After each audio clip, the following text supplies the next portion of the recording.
Headed down 5th Street. There's a designated historic structure by the city of Sarasota there. The Spiegel Apartments? They look kind of old, huh?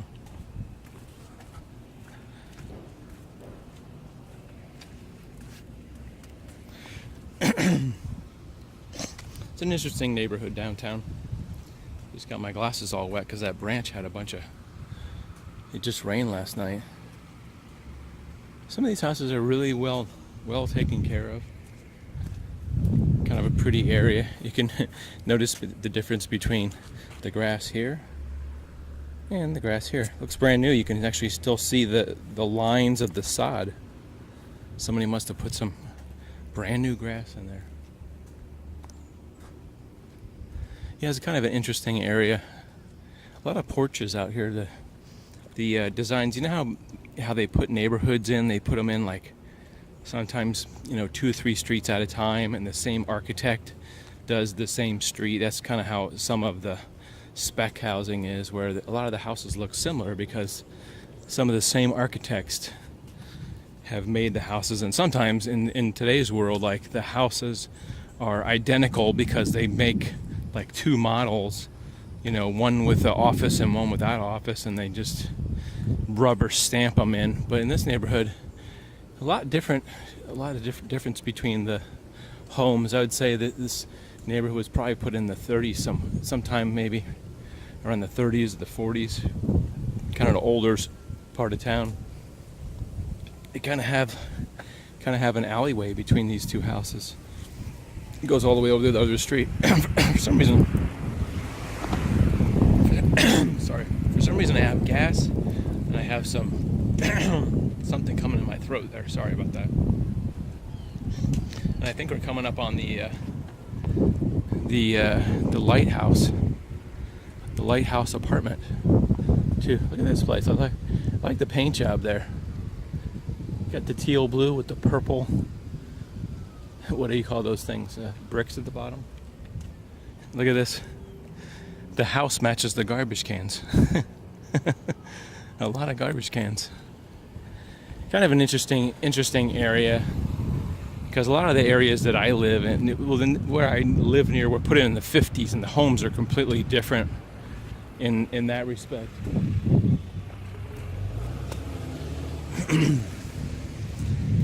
How do you say this name? Villas Carib?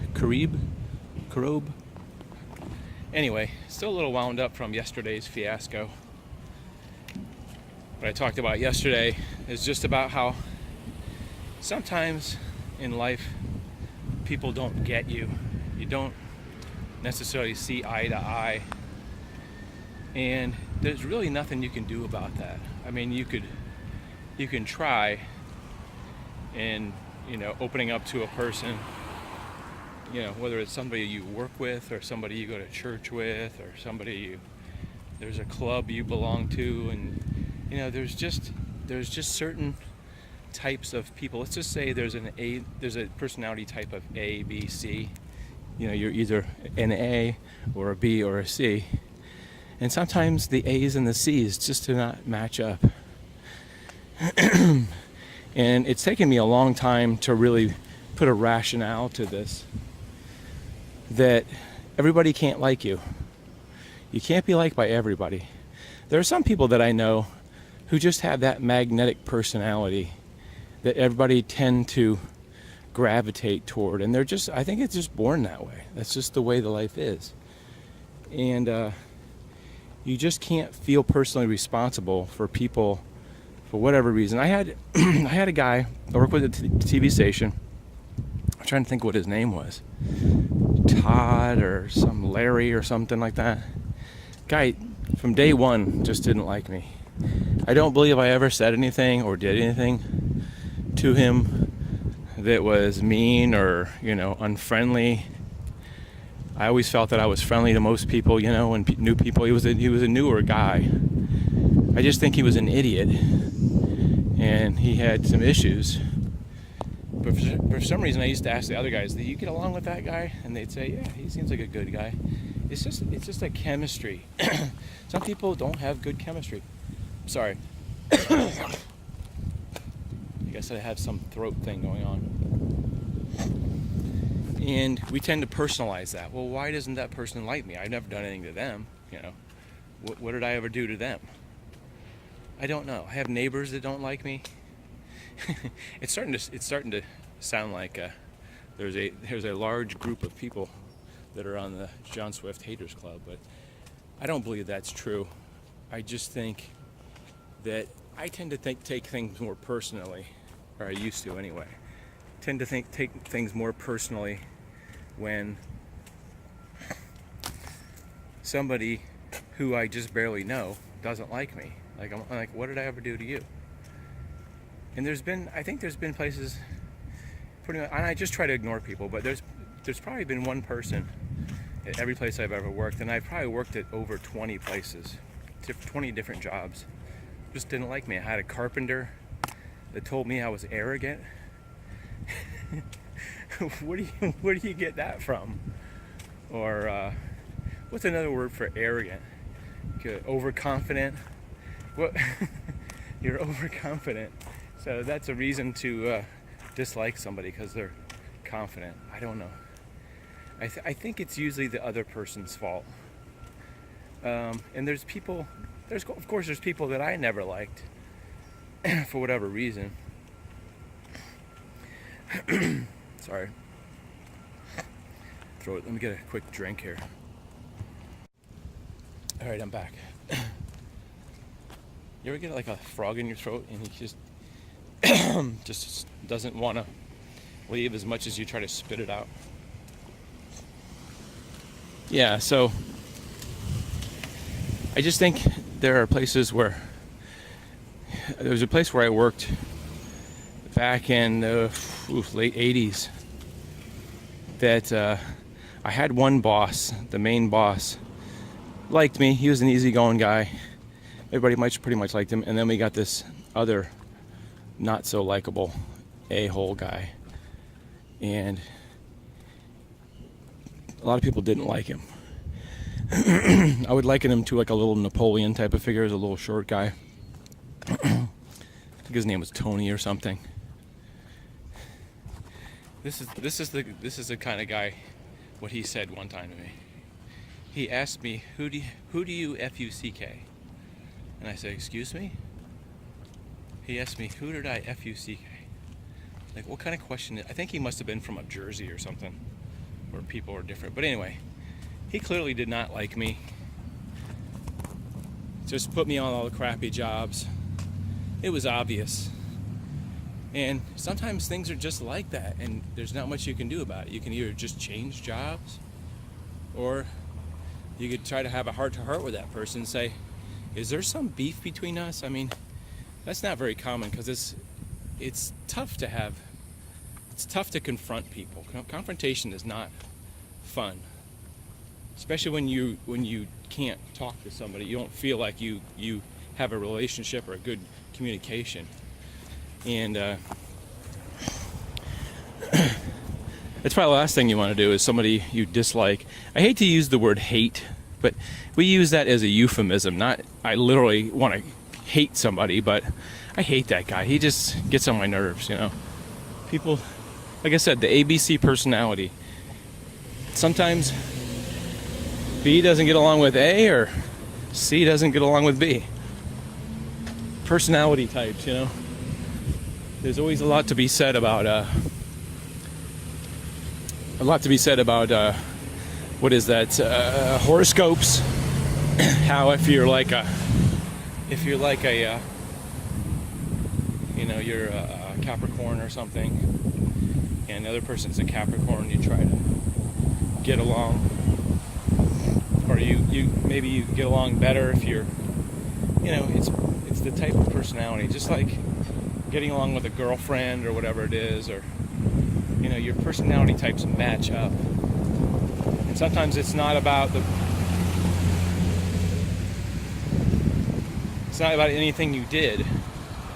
So I'm just trying to share that, because it's taken me a long time to learn that it's not me necessarily. It's just the other person. They just aren't willing to overlook the fact that they don't get along, you know. And I've been fired from quite a few jobs when I was young. I think the first job I had out of high school was a job over the summer, and it was a banquet, whatever, and you had to move tables and chairs and set up banquets. And I don't know if I officially quit that job or I just never went back. I started over the summer, and then I went to camp, and then I hated the job so much. And my second job was being like a sort of electrician's assistant, where you run wiring for fire alarms. I worked with my brother-in-law, and he fired me from that job. And his excuse was because I didn't show up for work. And there wasn't a lot of discussion. He just basically gave him a paycheck, and that was it. Then I think my second job after that was working at this like grocery store called Farmore. I got fired for that, for supposedly taking home rental tapes without paying for them, which is basically true, but the whole store was doing it basically, so it wasn't like a big deal. But hey, you live and learn.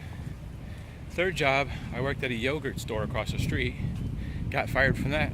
That one, I think the owner or the manager just did not like me, period.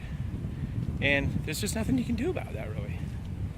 I mean, sometimes it takes you a while to figure out that somebody just does not like you. And by the time he fired me, after about a month or two, I think I got the message that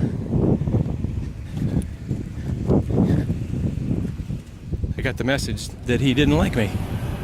He fired me supposedly because the kitchen was dirty, the garbage can hadn't been washed, and there was some yogurt on the wall which another employee threw against the wall. I just think he just didn't like me. It wasn't like something I kept doing wrong or, you know, anything, his excuse anyway. I hated the job, and for me it was always hard to pretend to like a crappy job. Okay, we've all probably had crappy jobs. Almost 100% of the people working at Burger King, you know, working at a drugstore, maybe a construction job. I mean, most construction jobs stink. I very rarely have anybody walk up to me and go, you know, I have a construction problem, and I just love it. It's cool. Well, I had one guy that said that, yeah. He said, I just love this job. It was sitting out in the sun, 100-degree heat, putting together building docks. But other than that, I don't think anybody else loved that job. I think it was a matter of people need to make a living, and they do what they have to make a living. And that's just the way it is. And sometimes you don't know that people don't like you until a conflict comes up. So I always have to tell myself all the time that it's not about you. It's not something that you're doing, especially. Now, there's also the other flip version of if your boss likes somebody, is buddies with somebody, he'll let him do whatever he wants, get away with whatever he wants. He could, you know, take time off and come back late for lunch, and do this and not come in, and all these stupid things. There's always a bias when you come to work and jobs. Looks like a new restaurant going in there. Looks like some guys working on some tables. I don't know if it says the Honorton or the Oraton. This is kind of like a new area here that they just built. The Oraton. Yeah, this whole building, everything here is a new Sarasota, what is this, studio residencies. A lot of buildings go up in this area of town. A lot of new buildings, a lot of buildings being repurposed. Kind of a hotbed area for condos and for I don't know what you call it, city fights or something, cityites. People like to come in and what is that? A weird fan on the ground. Look at that.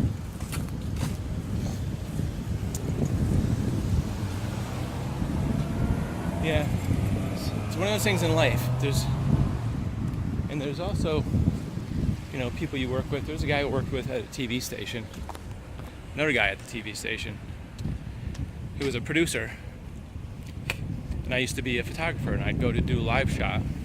I'd have to set up the live truck and put a tripod out, put the camera out in the hot sun, and put the lights up. And one of the main things you had to do to set up that shot was you had to white balance. So what white balancing is you're telling the camera what the correct colors are, because cameras are adjustable from indoor to outdoor lighting, And we used to hold up like a piece of paper, focus on, or like a white sign, focus on it, and you hit a button and it would adjust. Nowadays, cell phone cameras, they automatically adjust. Almost all the cameras automatic white balance. And the producer would always get on and say, "Your camera's not white balanced." Well, there's another factor to that. There is a thing called I don't know what it's called. It's a little electronic gizmo which adjusts color. So when the signal comes back through the microwave to this TV station, the engineer's supposed to go in there and paint the camera and make the colors look correct. Because if it's not set correctly, skin tones are not right. Mainly that's what you look at, is skin will be yellow or pink or some weird color, and the engineers wouldn't be in there doing their job. And then they would call back to the producer and say, "Well, it's not me, it's them." Or every day, we had this one guy who would just always automatically blame the photographers for not white balancing their camera. That's all we did all day, was white balancing our camera. You usually do it when you're outside, and when you go inside, you white balance your camera for the other thing. And it was such a stupid thing. And then you'd be out in full noon sun trying to get a good shot. Like, cameras back in the old days, I'd say 90s and 2000s, didn't handle contrast well. So if you were shooting a shot like this, you'd have to try to put lights on. Well, the lights they gave us weren't bright enough to compensate for the shadow. So you'd always try to lighten your background like this. You try to put your reporter in a darker background, so the reporter looks a little lighter like this. Because our lights, unless it was at nighttime, it wouldn't make any difference. But the other thing that reporter that nobody liked would always be like, "Do you have any lights on her?" He didn't understand the principle. He had no clue of the principle of, if you have a sun that's putting out 1,000 lumens of light, or whatever it is, 10,000 lumens levels of light, you can't compensate it with a light. So, it was always something at every job. The TV station job I had is probably one of my favorite jobs that I ever had, besides doing YouTube. It was a really creative thing, and I think it was a thing where it was like I was always doing something different. There was always a different assignment every day. I would go out and shoot different stories, and we were always in, sometimes it would be mundane,